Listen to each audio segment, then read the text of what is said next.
زندگی میں آپ سوچ لیں کہ لوگ اچھے ہیں، پھر یقین کریں آپ کو بڑا مزہ آئے گا۔ آپ کو زندگی میں بڑے بڑے میٹھے لوگ ملیں گے، با مروت لوگ ملیں گے، با وفا لوگ ملیں گے۔ اخلاق اگر آپ نے شروع کرنا ہے تو سب سے پہلے ذہن سازی کریں اور یہ بات لکھ لیں دل کی تختی پر کہ جب آپ اچھا سوچتے ہیں تو پہلا نفع یہ ہوتا ہے کہ رب آپ کے دل کو سکون عطا فرماتا ہے، اللہ آپ کو راحت دیتا ہے جب آپ اچھا سوچتے ہیں۔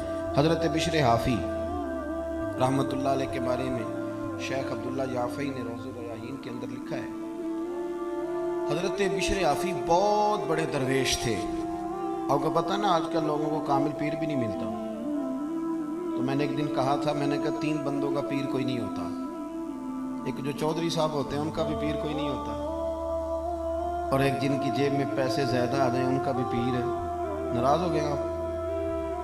اور تیسرا جو آدمی کو 4 ڈگریاں لے لینا، چاہے سیپلیوں میں بھی یہ کر لے، اس کا بھی پیر کوئی نہیں ہوتا، اس کا بھی تھرمامیٹر تگڑا ہو جاتا ہے۔ وہ درس نظامی کے عالم سے آ کے پوچھتا ہے آپ کی تعلیم کتنی ہے؟ وہ کہتے ہیں جی میں نے درس نظامی، نہیں وہ تو ٹھیک ہے تعلیم کتنی ہے، تو نے تو 3 سیپلیوں میں بھی یہ کیا ہے۔ اللہ کے فضل سے مدارس اسلامیہ کے چوتھے سال کا بچہ وہ کسی ماسٹر ڈگری والے کو قریب پھٹکنے نہیں دیتا۔ کیا سمجھتے ہیں ٹسٹ تے پکھڑا کوار گندل اسی اور بھی بوٹیاں جاننے ہیں؟ یہ تو ہم نے بچوں کو سمجھایا ہوا ہے کہ آپ کی زبان سے میٹھے جملے ہی اچھے لگیں گے۔ آپ میری بات پر توجہ کریں۔ حضرت بشر حافی بہت بڑے شیخ تھے، امام احمد بن حنبل جیسے لوگ ان کی عزت کرتے، توقیر کرتے، اکرام کرتے، ان کی محفل نور کی حاضری دیتے، لیکن سارا بغداد قدر کرتا۔ ایک تاجر تھا بغداد کا، وہ کہتا مجھے نہیں بابا اچھا لگتا جی وہ آپ کو کیوں نہیں اچھے لگتے؟ کہنے لگے وہ جمعے والے دن نا جماعت کے ساتھ نماز پڑھتے ہیں پر باقی نماز پڑھتے نہیں اور گھر چلے جاتے ہیں، لو کر لو بات۔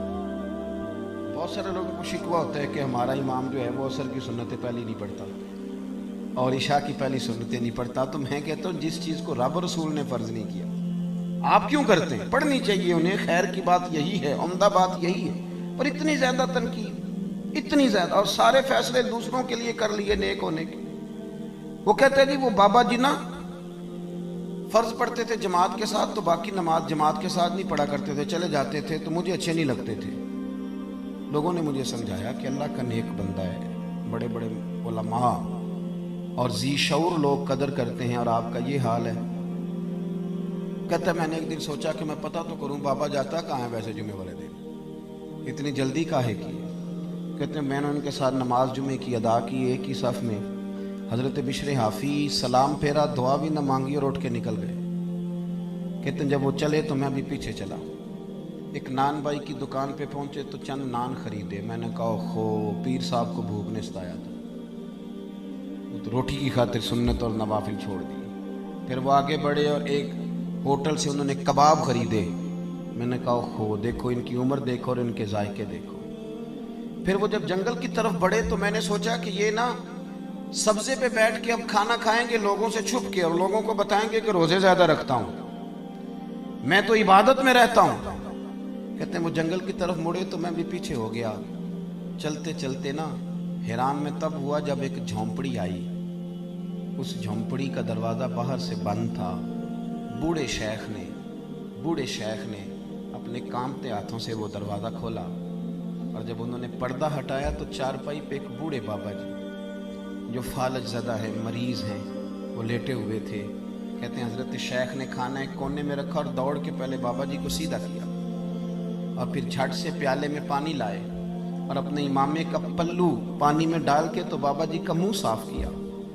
بابا جی کو بٹھا کر کے نا تو پہلا لقمہ توڑ کے ان کے منہ میں ڈالا، اور حضرت بشر حافی کہنے لگے بزرگوں معاف کرنا، آج جمعہ تھا، نماز پڑھتے دیر ہو گئی، روٹی لے کے آنے میں دیر ہو گئی، ابھی تو میں نے سنت بھی پڑھنی ہے، نوافل بھی پڑھنے ہیں، ابھی تو میری بقیہ نماز باقی ہے۔ وہ شخص کہتا ہے میں باہر کھڑا تھا اور میرا وجود کانپ رہا تھا، میں تھر تھر کانپ رہا تھا، میں کیا سوچتا تھا، یہاں کیا بن گیا۔ حضرت بشر حافی رحمت اللہ تعالیٰ علیہ کہنے لگے معاف کرنا، تو بوڑھے بابا جی کہنے لگے بشر 14 سال ہو گئے یار، میرے تو اپنے بھی مجھے چھوڑ گئے، 14 سال ہو گئے، روز روٹی لے کے آتے ہو، میں زندہ لاش ہوں، کب تک بیمار رہوں گا۔